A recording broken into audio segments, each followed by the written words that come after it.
কুড়িগ্রাম জেলার নাগেশ্বরী পৌরসভার ৪ নং ওয়ার্ড দক্ষিণ মধুর হাইলা গ্রামে বীর মুক্তিযোদ্ধা পরিবারের সদস্যদের ওপর নৃশংস হামলার অভিযোগ পাওয়া গেছে। নাগেশ্বরী পৌরসভার সাঞ্চুয়ার ভিটা গ্রামের বীর মুক্তিযোদ্ধা মৃত শামসুল হকের ছেলে মোহাম্মদ হাফিজুর রহমানের অভিযোগে জানা যায়, তাদের বৈধ জমি বিবাদীরা দখল করার জন্য দীর্ঘদিন থেকে মরিয়া হয়ে থাকে। এরই ধারাবাহিকতায় বিবাদীরা শতাধিক লোকজন নিয়ে হঠাৎ দেশীয় অস্ত্র সহকারে জমি দখল করতে আসে। ভুক্তভোগী মুক্তিযোদ্ধা পরিবারের কয়েকজন তাদের বাধা প্রদান করার চেষ্টা করে।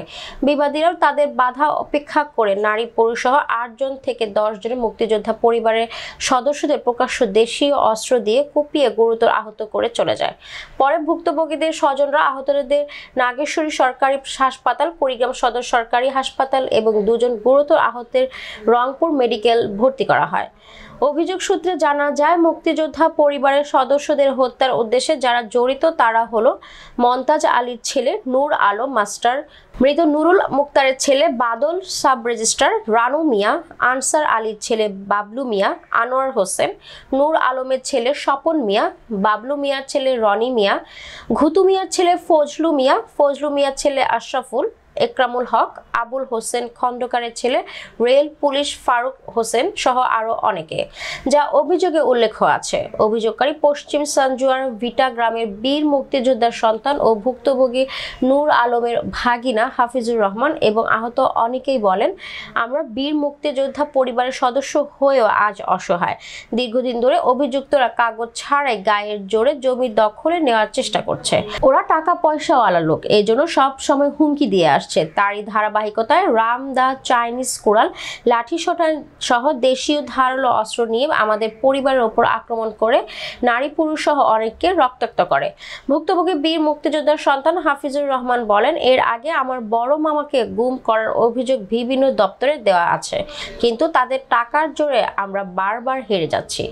আমরা মুক্তিযোদ্ধা পরিবারের সন্তান হয়ে এই মুক্তিযুদ্ধের চেতনা বিরোধীদের বিচারের আওতায় এনে কঠিন শাস্তির দাবি জানাচ্ছি। এই ব্যাপারে নাগেশ্বরী থানার অফিসার ইনচার্জ রূপকুমার সরকার বলেন, অপরাধী যত বড় শক্তিশালী হোক, আইনের হাত তার চেয়ে অধিক শক্তিশালী। পুলিশ জনগণের সেবক, অন্যায়কারীদের আইনের আওতায় আনাই আমাদের প্রধান কাজ। ভুক্তভোগীরা আরো অভিযোগ করে বলেন, নূর আলম মাস্টার, মন্তাজ আলী ব্যাপারী ছাড়াও মোহাম্মদ কাচু মিয়া, আব্দুল সালাম, আজিবর রহমান, বাদল সাব রেজিস্ট্রার, রানু মুক্তার সহ ওদের পরিবারের সকলেই আমাদের অনেক জমি বেদখলে রেখেছে। এজন্য আমরা নাগেশ্বরী থানা ছাড়াও বিভিন্ন দপ্তরের অভিযোগ দিয়েছি। ভুক্তভোগী অভিযোগকারী বীর মুক্তিযোদ্ধা পরিবারের সদস্যরা বিবাদীদের জঘন্যতম হত্যা চেষ্টা জড়িতদের বিচারের আওতায় আনতে মাননীয় প্রধানমন্ত্রী হস্তক্ষেপ কামনা করছেন। আমরা আসছি, আমার কোনো বেড দেয়নি, আমার বারান্দার মধ্যে শুয়ে গেছে, ঠিক মতন চিকিৎসা করতেছে না। আয়শা বেগম বড় নার্সের দায়িত্ব মানব, নূর আলম মাস্টারের বিচার চাই, রানু বাদল সাব রেজিস্ট্রার, আয়শা বেগমের মেডিকেলের নার্সের বিচার কেন চাই? আমরা এখানে বিচার চাই কি কারণে? ওদের সাথে দণ্ড বাজে ওদের ভাই বউ, ওরা বেডে শোতাইছে, আমার বেড দেয় নাই, এই কারণে আমরা বিচার চাই।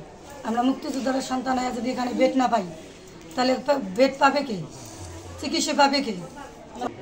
আমার নাম মুসলমান গ্রাম দক্ষিণ মধুরল্লা। ওখানে মারামারি হয়েছে, আমাদের মারধর করছে Ranu, Badal sub registrar, Noor Alam master, Ansar Ali, Bablu, Montaj member, তার ছেলেরা। প্রধানমন্ত্রীর কাছেও আমার অগ্র দাবি, আমরা এই মুক্তিযোদ্ধার সন্তান হয়ে যদি আমরা এই বিচার না পাই, তাহলে কাদের কাছে আমরা এই বিচারটা পাবো? আমরা এই বিচার চাই। ওদের মারামারি দেওয়ার কারণে আমি একটু মোবাইলে ভিডিও করছি, অনেকে ভিডিও করছে, কিন্তু তার মাঝেও আমিও ভিডিও করছি।